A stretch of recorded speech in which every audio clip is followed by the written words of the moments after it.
വണക്കം ചങ്ങാതിമാരെ, പുതിയൊരു വീഡിയോയിലേക്ക് എല്ലാവർക്കും സ്വാഗതം. ഇന്ന് കരകൗശല പദ്ധതി അങ്ങനെയുള്ള പരിപാടിക്കൊന്നും പോകാൻ പറ്റിയില്ല. കാരണം പറഞ്ഞാൽ ഇന്നലെ കുറച്ച് പരിചിതമല്ലാത്ത വർക്കുകൾ ചെയ്യേണ്ടി വന്നു. കുറച്ച് സീലിങ്ങിൽ സ്ക്രൂ ചെയ്യൽ പരിപാടി അങ്ങനെയൊക്കെ ചെയ്യേണ്ടി വന്നപ്പോൾ കൈക്ക് നല്ല വേദന, ഈ കഴുത്തിന് പ്രശ്നമുള്ള കാരണം അത് ചില വിഷയമായതുകൊണ്ട് ഇന്ന് അങ്ങനെയുള്ള വർക്കൊന്നും പോയില്ല. അപ്പോൾ ഇന്നത്തെ വീഡിയോ ഒരു പ്രത്യേക ക്ലാസ്സുകാർക്ക് വേണ്ടിയിട്ടുള്ളതാണ്. അതായത് വി ഐ പികളൊന്നും കാണരുത്.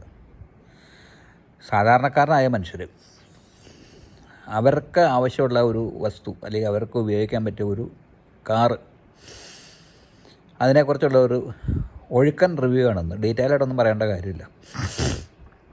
അപ്പോൾ ഈ കാറ് ഞാൻ വാങ്ങി ഉപയോഗിക്കുന്ന ഒരു കാറാണ്. അതായത് Maruti S Presso VXi plus AGS. പേര് കേട്ടാൽ ഭയങ്കര ആനയെന്ന് തോന്നും. അവരുടെ ടോപ്പ് എൻഡ്, ഈ ഒരു വേരിയൻറ്റിൽ ഏറ്റവും ടോപ്പ് എൻഡ് മോഡലാണ്. ഈ ഒരു മോഡലിൽ ഏറ്റവും ടോപ്പ് എൻഡ് വേരിയൻറ്റ്. അപ്പോൾ അതിൻ്റെ ദോഷങ്ങളും ഗുണങ്ങളും ഒന്ന് വിലയിരുത്താൻ അത്രേ ഉള്ളൂ. അത് മറ്റുള്ളവർക്ക് ഗുണമാണെങ്കിൽ ആയിക്കോട്ടെ. ഞാനൊരു 1-2 വർഷം മുമ്പ് ഈ കാർ ഇറങ്ങിയ സമയത്ത്, ഇതിൻ്റെ മുമ്പുള്ള മോഡൽ ഇറങ്ങിയപ്പോൾ ഞാൻ പോയി ബുക്ക് ചെയ്ത വണ്ടി. അത് കഴിഞ്ഞിട്ട് പിന്നെ എനിക്കത് അന്നേരം വേറെ വണ്ടി ഉണ്ടായിരുന്നു, ഒരു താല്പര്യം തോന്നിയില്ല. എന്തിനാ ഈ സോപ്പ് പൊട്ടി പാട്ട എന്നൊക്കെ വിചാരിച്ച് ഞാനും ഒഴിവായി പോന്നു. പിന്നീട് ഈ കഴിഞ്ഞ വർഷം എന്ന് പറഞ്ഞപ്പോൾ എടുത്തിട്ട് 5-8 മാസം ആയിട്ടുള്ളൂ. 6,000-7,000 കിലോമീറ്റർ താഴെ കണ്ടായിട്ടുള്ളൂ വണ്ടി. അപ്പോൾ അത് ഞാൻ 4 ഏജൻസി ഇവിടെ തൃശ്ശൂർ അവിടെയൊക്കെ പോയി. അപ്പോൾ നമ്മുടെ BRDയിലാണ് ഞാൻ ആദ്യം പോയായിരുന്നത്. രണ്ടാമത് വീണ്ടും ഞാൻ BRD ചെന്നു. അപ്പോൾ അവിടെ നിതീഷ് എന്നൊരു മനുഷ്യനുണ്ട്. ഞാൻ അദ്ദേഹത്തിൻ്റെ ഫോൺ നമ്പർ ഇടയ്ക്ക് വീഡിയോ കൊടുത്തിട്ടുണ്ട്. ഈ കാർ വാങ്ങിക്കാൻ ഒരു കാരണം കാരണം അദ്ദേഹം എനിക്ക് ഫ്രീ തന്നൊന്നുമല്ല കാറ്. എനിക്കൊരു ഉപകാരം പുള്ളി അങ്ങനെ കാറ് വാങ്ങിച്ചിട്ട് എനിക്ക് എഴുതി തന്നിട്ടൊന്നുമില്ല. പക്ഷേ അയാൾക്ക് ചെയ്യാവുന്ന കാര്യങ്ങൾ ചെയ്തിട്ടുണ്ട്, അത് വേറെ.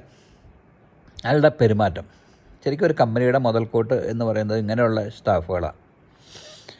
വളരെ ഡീസൻ്റായിട്ടുള്ള പെരുമാറ്റം. എന്നെ പൊക്കി പിടിച്ച് വർത്തമാനം പറഞ്ഞിട്ടൊന്നുമല്ല പറഞ്ഞത്. ആര് ചെന്നാലും അയാളുടെ ഒരു സിൻസിയറായിട്ടുള്ളൊരു ഫേസ് അയാളുടെ പെരുമാറ്റം അങ്ങനെയാണ്. ശുദ്ധനായ ഒരു മനുഷ്യൻ.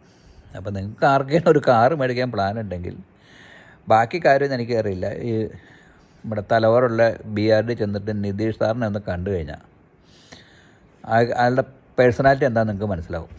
ഞാൻ ഇത്രയും പൊക്കി ഞാൻ പറഞ്ഞല്ലോ, സാധാരണ ഏതൊരു ഏജൻസിയിൽ സ്റ്റാഫുകൾ ചെയ്യുന്ന ഒരു ഗുണങ്ങൾ അദ്ദേഹം എനിക്ക് ചെയ്തിട്ടുള്ളൂ. പക്ഷേ എനിക്ക് എന്തോ അയാളുടെ പെരുമാറ്റം വളരെ ഇഷ്ടപ്പെട്ടു. അപ്പോൾ ഓക്കെ, അപ്പോൾ നമ്മൾ ഇന്നത്തെ ഒഴുക്കൻ വീഡിയോയിലേക്ക് കിടക്കാം. കാറ് ഇൻറ്റീരിയർ ക്ലീൻ ചെയ്തിട്ട് കുറേ നാളായിരുന്നു. അപ്പോൾ അത് ബുദ്ധിമുട്ടുള്ള കാര്യമാണ്. പുറം പിന്നെ കഴുകിയിട്ടും കാര്യമൊന്നുമില്ല. കാരണം പറഞ്ഞാൽ ഹൈവേ സൈഡിൽ കൊണ്ടുവന്ന് വെയിലും മഴയും കൊണ്ട് കിടക്കുമ്പോൾ അത് മുഴുവൻ നാശമാവും. എന്നാലും ആഴ്ചയിലൊരിക്കൽ 2 ആഴ്ച കൂടുമ്പോൾ കഴുകാറുണ്ട് ഞാൻ. ഇൻറ്റീരിയർ കുറച്ചായിരുന്നു. അപ്പോൾ അതൊന്ന് വാക്വം ക്ലീനർ വലിച്ച് ക്ലീനാക്കി മാറ്റൊക്കെ എടുത്തൊന്ന് കഴുകുക, സീറ്റൊക്കെ ഒന്ന് വാക്വം ചെയ്യുക, അങ്ങനെയുള്ള ഐഡിയയോട് കൂടിയാണ് ഇന്ന് ഇറങ്ങിയത്. വേറെ പണിക്കൊന്നും ചെയ്യാനുള്ള ആരോഗ്യസ്ഥിതി ഇല്ലായിരുന്നു. അപ്പോൾ ഈ വണ്ടിയെക്കുറിച്ച് റിവ്യൂ ആവട്ടെ, ആർക്കെങ്കിലും ഉപകാരപ്പെടാമെങ്കിൽ ആവട്ടെ. മഴ നനഞ്ഞപ്പോൾ അതിൻ്റെ ഇച്ചിരി ഒരു പ്രശ്നമുണ്ട് കേട്ടോ. ഈ ഒരു കാറ് സാധാരണക്കാരനെ സംബന്ധിച്ചിടത്തോളം മറ്റുള്ളവരെ കാണിക്കാനല്ല, അതായത് ഒരു വണ്ടി വേണം, നമുക്ക് വീട്ടിൽ ഉപയോഗിക്കാൻ ഒരു വണ്ടി വേണം എന്നുള്ളവർക്ക് വളരെ നല്ല വണ്ടിയാണ്. സ്റ്റാർ റേറ്റിംഗ് ഒന്നും നോക്കണ്ട. കാരണം പറഞ്ഞാൽ ഇപ്പോൾ വേറൊരു വണ്ടി ഇപ്പോൾ കഴിഞ്ഞ കുറച്ച് നാൾ മുമ്പ് ഇവിടെ മുടിക്കോട് 7.5 കോടി 8 കോടിയൊക്കെ വിലയുള്ളൊരു കാറ്, പപ്പടം പോലത്തെ ഒരു കാറ്, 2 ഡോറൊക്കെ ഉള്ളൊരു സൂപ്പർ സ്പോർട്സ് കാർ ഇടിച്ചിട്ട് അത് പപ്പടത്തെക്കാളും കഷ്ടമായിപ്പോയി. അപ്പോൾ കയ്യിലിരിപ്പിൻ്റെ അനുസരിച്ചാണ് ഏത് വണ്ടി. 40 വർഷത്തെ എൻ്റെ ഡ്രൈവിംഗ് എക്സ്പീരിയൻസ് വെച്ചിട്ട് ഞാൻ പറയുകയാണ്. അപ്പോൾ അതിനകത്തുള്ള മണ്ണും പൊടിയൊക്കെ വാക്വം ക്ലീനർ വെച്ച് വലിച്ച് ക്ലീനാക്കിയിട്ടുണ്ട്. അത് വെറ്റ് ആൻഡ് ഡ്രൈ ക്ലീനറാണ്, വാക്വം ക്ലീനർ. അപ്പോൾ അതുകൊണ്ട് നമുക്ക് വേണമെങ്കിൽ സീറ്റൊക്കെ വെറ്റായാലും ചെയ്യാം. ഇതാണ് ഞാൻ പറഞ്ഞ നിതീഷ് സാറും അദ്ദേഹത്തിൻ്റെ ഫോൺ നമ്പർ. ഞാൻ പുതിയ വണ്ടി എടുത്തപ്പോൾ ഉള്ള ഫോട്ടോയാണ്. Maruti S Presso VXi plus AGS. കണ്ട ഒരു സോപ്പോട്ടി അന്നും ഛർദ്ദിക്കാൻ വരുന്നൊക്കെ ആൾക്കാർ പറയും. നല്ല ഹൈറ്റ് ഉണ്ട്, ഒരു ചെറിയ SUV ലുക്ക് ഉണ്ടെന്ന് വേണമെങ്കിൽ പറയാം. 180 മില്ലിമീറ്റർ അതിൻ്റെ ഗ്രൗണ്ട് ക്ലിയറൻസ് ഉണ്ട്. 14 ഇഞ്ച് ടയറാണ്, അത്യാവശ്യം വലിപ്പമുള്ള ടയറാണ്. ഇതൊരു സാധാ കീ ആട്ടോ, ഓൺ ഓഫ് മാത്രമേ ഉള്ളൂ. നല്ല അത്യാവശ്യം ഹെവി ആയിട്ടുള്ള ഡോറൊക്കെയാണ്. പിന്നെ ഇതിനകത്തൊരു ഈ വിലയ്ക്ക് കിട്ടുന്ന കാറിൽ നമുക്ക് സാധാരണ പ്രതീക്ഷിക്കാൻ പറ്റാത്ത കുറച്ച് കാര്യങ്ങൾ. പല ബ്ലോഗർമാരും ഇതിനകത്ത് അതില്ല, ഇതില്ല, ടിൽറ്റിംഗ് ഇല്ല, ഡീഫോഗർ ഇല്ല, ഇതില്ല എന്നൊക്കെ പറയും. അങ്ങനെ പൊങ്ങച്ചൊന്നും ഞാൻ പറയാൻ ഞാൻ തയ്യാറില്ല. അതൊക്കെ പറഞ്ഞ് ചെറ്റത്തരാം. കാരണം പറഞ്ഞാൽ ഈ 1.5 ചക്രത്തിന് കിട്ടുന്ന കാറിനകത്ത് ഇതൊന്നും പറയേണ്ട കാര്യമില്ല. ഇതിനകത്ത് ഈ ഹെഡ്ലൈറ്റ് കൺട്രോളിങ് കേബിളാണ്, നല്ല പെർഫോമൻസാണ്, മോട്ടറിനൊക്കെ നല്ലതാണ്. ട്രാക്ഷൻ കൺട്രോൾ ഓൺ ഓഫ് ഉണ്ട്, engine automatic on off switch ഉണ്ട്, ORVM ഓട്ടോമാറ്റിക് മോട്ടറൈസ്ഡ് അഡ്ജസ്റ്റ്മെൻ്റ് ഉണ്ട്. പിന്നെ നല്ല സൂപ്പർ പവറായിട്ടുള്ളൊരു AC ഉണ്ട്. ഞാൻ നോൺ AC വണ്ടി ഓടിയിട്ടില്ല കേട്ടോ, നല്ല പവർഫുൾ AC ആണ്. ഈ തൃശ്ശൂർ പാലക്കാട് ചൂടിലൊന്നും അവനൊരു വിഷയമല്ല. 2 ഇട്ട് കഴിഞ്ഞാൽ അധികം കുറച്ച് കഴിയുമ്പോൾ തണുക്കും. ബാക്കിയെല്ലാം ഈ കാറിൻ്റെ കൂട്ട്, സാധാ കാറിൻ്റെ കൂട്ടുള്ള മാരുതിയുടെ കൂട്ടുള്ള സംവിധാനം. പിന്നെ സ്റ്റീറിങ്ങിൽ നമുക്ക് അധികമായിട്ട് കിട്ടുകയെന്ന് പറഞ്ഞിട്ടുണ്ടെങ്കിൽ infotainment, volume on off, channel മാറ്റൽ, മോഡ്, അത് മ്യൂട്ട്, പിന്നെ ഫോൺ കൺട്രോളിങ്. ഇതൊക്കെ പോരാ ചങ്ങാതി ഈ വിലയുടെ ഒരു കാറിനകത്ത്. പിന്നെ സെൻട്രൽ കൺസോളിലാണ് നമ്മുടെ പവർ വിൻഡോ, അത് 2 ഉള്ളൂ. അത് മാരുതിയുടെ ഒരു ഡ്രോബാക്ക്. അതൊക്കെ ഞാൻ ഇനിയിപ്പോൾ അതിൻ്റെ കുറ്റവും നന്മയും പറയാം. ഒരു 12 വോൾട്ട് ഹോൾഡർ ഉണ്ട്, പിന്നെ ഒരു USB ഉണ്ട്, ആപ്പിൾ കാർപ്ലേ, വയേർഡ് കാർപ്ലേ ഉണ്ട്, ആൻഡ്രോയിഡ് ഉണ്ട്, ബ്ലൂടൂത്ത് ഉണ്ട്. പിന്നെ ഇതിൻ്റെ കൺസോളിനകത്ത് കിലോമീറ്റർ, ആവറേജ്, പെട്രോൾ, 5 ട്രിപ്പ്, 5 പ്രാവശ്യം പെട്രോൾ അടിക്കുന്നത്, അങ്ങനെ എല്ലാ സംവിധാനങ്ങളും ഇതിനകത്ത് കിട്ടും. അത് ഏറെക്കുറെ ശരിയാട്ടോ. ഞാനത് ചെക്ക് ചെയ്തിട്ട് എൻ്റെ കിലോമീറ്റർ റീഡിങ്ങും പെട്രോൾ പമ്പിൽ നമ്മൾ പെട്രോൾ അടിച്ചത് 5 ട്രിപ്പിൻ്റെ ഇതുണ്ട്. പിന്നെ നമുക്ക് 5 പ്രാവശ്യം പെട്രോൾ അടിച്ചത് കണ്ടോ, ആ ഡേറ്റ് ഉൾപ്പെടെ നമുക്ക് അതിനകത്ത് കിട്ടും. അപ്പോൾ ഇത്രയൊക്കെ സൗകര്യം മതി, അതിൽ കൂടുതൽ നമുക്ക് ആവശ്യമില്ല. നല്ല പെർഫോമൻസ് ഉള്ള ഹാർമനോ അങ്ങനെ എന്തോ ഒരു കമ്പനിയുടെ സ്റ്റീരിയോ ആണ്. ഇത് തന്നെയാണ് ആൾട്ടോ, കേട്ടൻ, സെലേറിയോ, അങ്ങനെ പല വാഗണാർ, പല വണ്ടികളിൽ ഈ സിസ്റ്റം വരുന്നുണ്ട്. ഇതൊരു നല്ല സിസ്റ്റം. അതിനെക്കുറിച്ച് ഇപ്പോൾ കൂടുതൽ നമുക്ക് വിശദീകരിക്കേണ്ട കാര്യമില്ല, സിസ്റ്റം എല്ലാം മെയിൻ. പിന്നെ ഒരു സാധാ AC, ഈ നോർമൽ മാനുവൽ AC ആണ്. കഴിഞ്ഞ പ്രാവശ്യം ഞാൻ വന്നപ്പോൾ നല്ല മഴയായിരുന്നു, അപ്പോൾ അതുകൊണ്ട് ആ തണുപ്പ് ഇച്ചിരി കുറച്ചിട്ടു. അപ്പോൾ ക്ലൈമറ്റ് കൺട്രോളൊന്നും ഇല്ലെങ്കിൽ നമ്മൾ സങ്കടപ്പെടുമൊന്നും വേണ്ട, അത് എപ്പോഴും ഇരിക്കേണ്ട സാധനമൊന്നുമല്ലോ. അപ്പോൾ തണുപ്പ് ഇച്ചിരി കുറച്ചിട്ട് കഴിഞ്ഞിട്ടുണ്ടെങ്കിൽ സംഗതി ഫോഗ് പിടിക്കില്ല. അത്രയേ ഉള്ളൂ AC-യുടെ പരിപാടികൾ. പിന്നെ ഈ കുഞ്ഞൻ മീറ്ററിനകത്ത് ഈ ഇൻഫോർടൈൻമെൻറ്റിലുള്ളേക്കാളും കൂടുതൽ ഒത്തിരി അഡ്ജസ്റ്റ്മെൻ്റ് ഉണ്ട് കേട്ടോ. അതായത് കീ ഊരുമ്പോൾ ഡോറ് അൺലോക്ക് ആവണോ, അതേ എൻജിൻ ഓഫാക്കുമ്പോൾ അൺലോക്ക് ആവണോ, എത്ര കിലോമീറ്റർ സ്പീഡിൽ പോകുമ്പോൾ ഡോറ് ലോക്ക് ചെയ്യണം, അങ്ങനെ ഒത്തിരി സംവിധാനങ്ങൾ ഇതിനകത്ത് ഈ കുഞ്ഞൻ മീറ്ററിനകത്ത് ട്രിപ്പ് കാര്യങ്ങളൊക്കെ ആയിട്ട് ചെയ്യാനുണ്ട്. അതൊക്കെ ഒന്ന് പഠിച്ചാൽ മതി, രസമാണ്. പിന്നെ വാണിംഗ് ഉണ്ട്, എല്ലാവിധ വാണിംഗ് ഉണ്ട്. പെട്രോള്, മറ്റേ door, seat belt, over speed, അങ്ങനെയുള്ള 80 കിലോമീറ്റർ സ്പീഡ്, അങ്ങനെയുള്ള എല്ലാ സംവിധാനങ്ങളും ഉണ്ട്.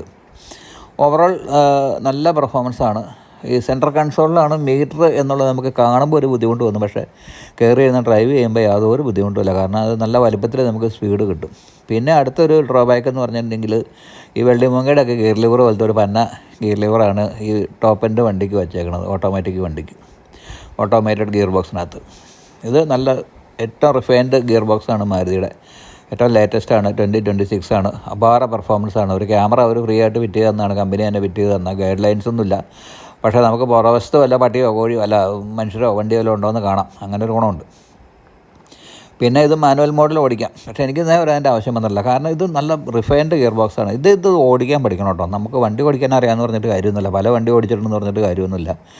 AMT വണ്ടി ഗിയർ ബോക്സുള്ള വണ്ടികൾ ഓടിക്കാനത് പഠിക്കണം. ഓവർടേക്ക് ചെയ്യാനോ ഹൈ റേഞ്ച് വഴിക്കൊന്നും ഒന്നും നമ്മൾ ഈ മാനുവൽ മോഡ് ഉപയോഗിക്കേണ്ടത് എനിക്ക് വന്നിട്ടില്ല. സൂപ്പർ പെർഫോമൻസാണ്. പറന്ന് കയറി വേണമെങ്കിൽ ഓവർടേക്ക് ചെയ്യാം. അപ്പോൾ അതൊന്ന് ഓടിക്കാൻ പഠിക്കണം. ഞാൻ ആദ്യമായിട്ട് ഓട്ടോമാറ്റിക് ഗിയർ ഉള്ള കാർ ഓടിക്കുന്ന ആളല്ല കേട്ടോ. അത് ഞാനിപ്പോൾ പറയേണ്ട കാര്യമില്ല, ഞാൻ നേരത്തെ ഇഷ്ടംപോലെ വണ്ടി ഓടിച്ചിട്ടുണ്ട്, എനിക്കുണ്ടായിരുന്നു. അപ്പോൾ ഗിയർ ബോക്സിനെ സംബന്ധിച്ചോളം അടിപൊളി ഗിയർ ബോക്സാണ്. പിന്നെ ഞാനൊരു 5 അടി 8 ഇഞ്ച് ഹൈറ്റുള്ള ഒരാളാണ്. ഞാൻ ബാക്കിലെ seat front driver seat full ബാക്കിലേക്ക് ഇട്ടേക്കാണ്. ഇഷ്ടംപോലെ സ്പേസ് ഉണ്ട്, അത്യാവശ്യം കാലിന് നീളമൊക്കെ ഉണ്ട്, എന്നാലും സ്ഥലം ബാക്കിയാണ്. ലെഫ്റ്റ് സൈഡ് സീറ്റും അതേപോലെ തന്നെ ഞാൻ ഫുൾ ബാക്കിലേക്ക് ഇറക്കിയിട്ടേക്കുക. ഇഷ്ടം പോലെ സ്പേസ് ഉണ്ട്, ലെഗ് റൂം ഉണ്ട്. പിന്നെ ഇതൊരു അഡ്ജസ്റ്റബിൾ അല്ലാത്തൊരു ഹെഡ് റെസ്റ്റ്, ആ ഒരു റോ ബാഗ് ഉണ്ട്, 2 എയർ ബാഗ് ഉണ്ട് ഇതിനകത്ത്. ഒന്ന് സ്റ്റിയറിങ്ങിലാണ്, ഒന്ന് സൈഡിൽ. പിന്നെ ഈ കുന്ത്രാണ്ടത്തേൽ കണ്ണട വയ്ക്കാനുള്ള സംവിധാനവും മോൻ നോക്കാനുള്ള കണ്ണടയൊന്നുമില്ല, അതിലൊന്നും കാര്യമൊന്നുമില്ല. പിന്നെ ആകെ ഒരു കുഴപ്പമെന്ന് പറഞ്ഞാൽ ഈ ഒരു കാര്യം എനിക്ക് പറയാനുണ്ട്, എല്ലാം ആലജൻ ബൾബാണ്. ഈ വില കൊടുക്കാമെങ്കിൽ ഒരു LED ബൾബ് വിറ്റ് ചെയ്യായിരുന്നു. ഇതെനിക്ക് എൻ്റെ ഒരു സഹോദരൻ സ്പോൺസർ ചെയ്ത് തന്നാൽ. ഞാൻ സ്ഥിരം ഹൈവേയിൽ ഇങ്ങനെ സഞ്ചരിക്കുമ്പോൾ ഒരു ക്യാമറ വാങ്ങിക്കണം എന്നൊക്കെ ഇങ്ങനെ പറഞ്ഞു. പുള്ളി അത് വീട്ടിൽ നിന്ന് പോയിട്ട് 2 ദിവസം കഴിഞ്ഞപ്പോൾ എന്നെ വിളിച്ചു, ക്യാമറ വാങ്ങിച്ച് വെച്ചിട്ടുണ്ട്, ചെല്ലാൻ പറഞ്ഞു. നല്ല കോസ്റ്റ്ലി ആയിട്ടുള്ളൊരു ക്യാമറയാണ്, SD കാർഡ് ഇട്ടിട്ടില്ല. എൻ്റെ ബാക്കിലും ക്യാമറയുണ്ട്, നല്ല പെർഫോമൻസ് ഉള്ള ക്യാമറ. അതിൻ്റെ ഡീറ്റെയിൽ ഞാൻ പിന്നീട് ഇടാം. പിന്നെ ഇതിൻ്റെ ഹോൺ സ്വിച്ച് ഈ IRVM വെറും കൂതറ സാധനം. ഒരു ആപ്പേ ഓട്ടോറിക്ഷയ്ക്ക് വരെ ഇതിലും നല്ലൊരു സാധനം കിട്ടും. മൈക്രോഫോൺ നല്ല സെറ്റപ്പാണ്, കുഴപ്പമൊന്നുമില്ല. പിന്നെ ഓൺ സ്വിച്ച് നല്ല ടഫാണ്. എയർ ബാഗോടെ അതിനകത്ത് ഒന്നാണ് നല്ല ടഫാണ്. നമ്മുടെ പഴയ അമ്പിയുടെയൊക്കെ 3 സ്പോഞ്ച് കഷ്ണം വെച്ച് ആ റിങ് പോലത്തെ ഒരു ഇതൊക്കെയാണ് എന്ത് സോഫ്റ്റായിരുന്നു. പാട്ട് പാടും പോലെ ഓണടിക്കാം. AC ഓൺ ഓഫ് അതൊന്നും വിഷയമൊന്നുമില്ല. എനിക്കതൊരു പെർഫോമൻസ് കുറവായിട്ട് തോന്നിയിട്ടില്ല AC കാര്യത്തിൽ. നല്ല പെർഫോമൻസ് ഉണ്ട്. പിന്നെ ഒരു മിസ്റ്റേക്ക് എനിക്ക് തോന്നി, ഇതാണ് മിസ്റ്റേക്ക് എന്ന് പറയാൻ പറ്റില്ല, ഇപ്പോൾ എല്ലാ വണ്ടിക്കുണ്ട്. അതായത് ഈ എൻജിൻ ഓട്ടോമാറ്റിക് ഓൺ ഓഫ്, അത് ഓരോ സ്റ്റാർട്ടിങ്ങിൽ അത് ഓഫ് ചെയ്യാൻ ഓർക്കണം. അല്ലെങ്കിൽ മറന്നുപോയി എന്നാൽ കുഴപ്പമെന്ന് വെച്ചിട്ടുണ്ടെങ്കിൽ ഏതെങ്കിലും ഒരു വണ്ടിയുടെ പുറകെ ചെന്ന് ചവിട്ടി കഴിഞ്ഞാൽ കുറച്ച് കഴിയുമ്പോൾ സാധനം ഓഫായി പോകും. കുറച്ച് കഴിയാനല്ല, അപ്പോൾ തന്നെ കണ്ട് ഓഫാവും.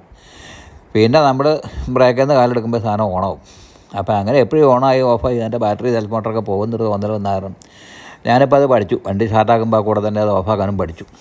ലോങ്ങൊക്കെ പോകണേ അത് കുഴപ്പമൊന്നുമില്ല, നമ്മൾ ബാധിക്കില്ല. പക്ഷേ ഷട്ടിൽ ട്രിപ്പിൽ അത് ഭയങ്കര തോൽവിയാണ്. സിസ്റ്റത്തെക്കുറിച്ച് കൂടുതൽ ഞാൻ പറയേണ്ട കാര്യമില്ല. ഞാൻ പറഞ്ഞല്ലോ, ഒത്തിരി അഡ്ജസ്റ്റ്മെൻറ്റുകളുണ്ട്. അതിപ്പോൾ നമുക്ക് ഡീറ്റെയിൽ ആയിട്ട് ഇതിനകത്ത് പഠിപ്പിക്കേണ്ട കാര്യമൊന്നുമില്ല. സെൻട്രൽ കൺസോളിൽ തന്നെയാണ് ആ സാറ്റലൈറ്റ് സ്വിച്ച് വന്നേക്കുന്നത്. എല്ലാം സെൻട്രൽ കൺസോളിലാണ്. പക്ഷേ നമുക്കത് ആദ്യം കയറിയിരിക്കുമ്പോൾ ഒരു ബുദ്ധിമുട്ട് തോന്നിയാലും ഒരു പ്രശ്നമില്ല. നല്ല സൗകര്യമുള്ളൊരു സംഭവമാണ്. ഫ്രണ്ടിൽ മാത്രമേ സ്പീക്കറുള്ളൂ. അത് അടുത്ത ദാരിദ്ര്യം. ബാക്കിലെ ഡോറിൽ സ്പീക്കർ കൊടുത്തിട്ടില്ല, 2 സ്പീക്കറേ ഉള്ളൂ. അത് മാരുതി ചിലവ് ലാഭിച്ചത്. എന്ത് നേട്ടമെന്ന് എനിക്കറിയില്ല. 10,000 കൂടുതൽ വാങ്ങിക്കായിരുന്നു. ഫാബ്രിക് സീറ്റാണ്, ഇരിക്കാൻ നല്ല സുഖമാണ്, നല്ല സ്പോഞ്ചാണ്. ബാക്കിലെ സീറ്റ് 2 പേർക്ക് വിശാലമായിട്ടിരിക്കാം. ഞാൻ പറഞ്ഞല്ലോ എൻ്റെ ഹൈറ്റ്, അതുകൊണ്ട് എനിക്ക് ഈ ഹൈറ്റിലുള്ള ഞാൻ ഇരുന്നിട്ട് പോലും front seat, driver seat maximum ബാക്കിലേക്ക് ഇട്ടേക്കാണ്. ഇഷ്ടംപോലെ സ്പേസ് അവിടെ ഉണ്ട്. കാല് നീട്ടി വയ്ക്കാൻ സ്ഥലമുണ്ട്. അപ്പോൾ 2 പേർക്ക് ലാവിഷായിട്ടിരിക്കാം, നല്ല തടിയന്മാരാണെങ്കിൽ. അല്ലെങ്കിൽ ചില വണ്ണം കുറഞ്ഞവരാണെങ്കിൽ 3 പേർക്ക് ഇരിക്കാം. ഹെഡ് റെസ്റ്റ് അഡ്ജസ്റ്റ്മെൻറ്റൊന്നുമില്ല. അത് അടുത്ത തോൽവി. അത് കുഴപ്പമില്ല, പോട്ടെ, അത് സഹിക്കാം. വില എത്രയേ ഉള്ളൂ വണ്ടിക്ക്. ബാഗിൽ ചെറിയൊരു കപ്പ് ഹോൾഡർ ഉണ്ട്, അവിടെ എന്തെങ്കിലുമൊക്കെ പറക്കി വയ്ക്കാം. Rear AC വെൻ്റൊന്നുമില്ല. ഇതൊക്കെ പലരും കുറ്റം പറഞ്ഞ കേസാട്ടോ. പിന്നെ അടുത്ത തോൽവി എന്ന് പറഞ്ഞാൽ ഈ ബാക്കിലെ ഡോറ് കണ്ടോ, ഏറ്റവും നാണം കണ്ട പരിപാടി. കാര്യം ബാക്കിലെ ഗ്ലാസ് തുറക്കേണ്ട കാര്യമൊന്നുമില്ല. എന്നാലും അതൊന്ന് 2 മോട്ടോർ പിറ്റിയണ വലിയ മുടക്കൊന്നും വരില്ലായിരുന്നു. അപ്പോൾ അതൊക്കെ ഇങ്ങനെ ഒരു പൈസ ലാഭിച്ച് അതായിരിക്കണം, അങ്ങനെയൊക്കെ ആയിരിക്കണം. പൈസ ലാഭിച്ച് വില കുറച്ച് ഈ വണ്ടി വിൽക്കാൻ കാര്യം. 6 ലക്ഷം രൂപ താഴെ ഒരു എമൗണ്ടിൽ ഇത്രയും ഒരു ടോപ്പ് 2 വണ്ടി വരിക എന്ന് പറഞ്ഞിട്ടുണ്ടെങ്കിൽ നിസ്സാര കാര്യമൊന്നുമല്ല. സാധാരണക്കാരനെ സംബന്ധിച്ചോളം ഒരു ലക്ഷറി വണ്ടി തന്നെയാണ്. 250 ലിറ്റർ ബൂട്ട് സ്പേസ് ഉണ്ട്. ഈ പാഴ്സൽ ട്രേ കമ്പനി ഫുൾ ഓപ്ഷൻ്റെ കൂടെ വരുന്നതാണ്. നല്ല ബൂട്ട് സ്പേസാണ്. പക്ഷേ ഇച്ചിരി കിടങ്ങ് പോലെ താഴത്തേക്ക് ആയതുകൊണ്ട് ഹെവി ആയിട്ടുള്ള സാധനങ്ങളൊക്കെ കയറ്റുമ്പോഴും ഇറക്കുമ്പോഴും ഇച്ചിരി ബുദ്ധിമുട്ടാണ്. സീറ്റ് ഫോൾഡഡ് ആണ്. പക്ഷേ ഒരു സീറ്റ് മാത്രമായിട്ട് മടക്കാൻ പറ്റില്ല. ഒരു സീറ്റ് മൊത്തത്തിൽ മടക്കാൻ പറ്റുള്ളൂ. ഫുൾ സീറ്റായിട്ട് മടക്കാൻ പറ്റുള്ളൂ. അല്ലാതെ വേറെ മിസ്റ്റേക്കൊന്നുമില്ല. അത് മടക്കി കഴിഞ്ഞാൽ വിശാലമായിട്ട് പഴയ പരിസ്ഥിതി പറയും പോലെ പുറമെ കാണും പോലെ അകത്ത് വിശാലമായ സ്പേസാണ്. വണ്ടി പുറത്തുനിന്ന് കാണുന്നേക്കാളും സ്പേസ് ഇതിൻ്റെ അകത്തുണ്ട്. ഈ വണ്ടി ഓടിച്ചിട്ടുള്ളവർക്കും കയറി ഇരുന്നിട്ടുള്ളവർക്കും അറിയാം നല്ല വണ്ടിയാണെന്നുള്ള വിവരം. ഇതാണ് എൻ്റെ റിയർ ക്യാമറ, നമ്മുടെ ഡാഷ് ക്യാമിൻ്റെ റിയർ ക്യാമറ. പുറകിൽ നിന്ന് വന്നാലും മുമ്പിൽ നിന്ന് വന്നാലും അറിയണമല്ലോ. മൊബൈലിനകത്ത് ഇത് രണ്ടും ഒപ്പം റെക്കോർഡാവും. പിന്നെ ഇത് വാങ്ങിക്കാനുള്ളൊരു കാരണം ഇത് കണ്ട അപ് ടു 820. ഇപ്പം ഞാനൊരു പഴയ വണ്ടി എടുക്കുകയാണെങ്കിൽ ഹോണ്ടയുടെ വണ്ടി മാത്രമേ എടുക്കാൻ പറ്റുള്ളൂ. കാരണം പറഞ്ഞാൽ ബാക്കിയൊന്നും E20 കേപ്പബിൾ അല്ല. ഹോണ്ട 2008 മുതൽ അതുള്ളതുകൊണ്ട് ഹോണ്ടയുടെ വണ്ടി എടുക്കാം സെക്കൻഡ് ഹാൻഡ്. പക്ഷേ സിറ്റിയൊക്കെ എടുത്തു കഴിഞ്ഞാൽ മൈലേജ് കമ്മി. എനിക്ക് ഡെയിലി ഒരു 10-30 കിലോമീറ്റർ ഓട്ടമുണ്ട്. പിന്നെ തൃശ്ശൂർ പോലത്തെ ടൗണിലൊക്കെ കൊണ്ടുപോയി പാർക്ക് ചെയ്യാൻ സ്പേസ് കുറവ്. അതുകൊണ്ട് ഞാൻ ആ ചിന്താഗതി മാറ്റിയിട്ട് ഇത് എടുത്തെന്ന് മാത്രമേ ഉള്ളൂ. വണ്ടി നല്ല സൂപ്പർ വണ്ടിയാണ്. ആരൊക്കെ എന്തെല്ലാം കുറ്റം പറഞ്ഞാലും കുറ്റം പറയുന്നവർക്ക് പറയാം, കാശ് മുടക്കില്ല കുറ്റം പറയാൻ. പക്ഷേ എൻ്റെ അനുഭവത്തിൽ നിന്ന് പറയുകയാണ്, സൂപ്പർ വണ്ടിയാണ്. ധൈര്യമായിട്ട് വാങ്ങിക്കാൻ, നല്ല പെർഫോമൻസ്, മൈലേജ് എല്ലാം ഉണ്ട്. അപ്പോൾ ഓക്കെ, വീണ്ടും സന്ധിക്കും വരേക്കും വണക്കം.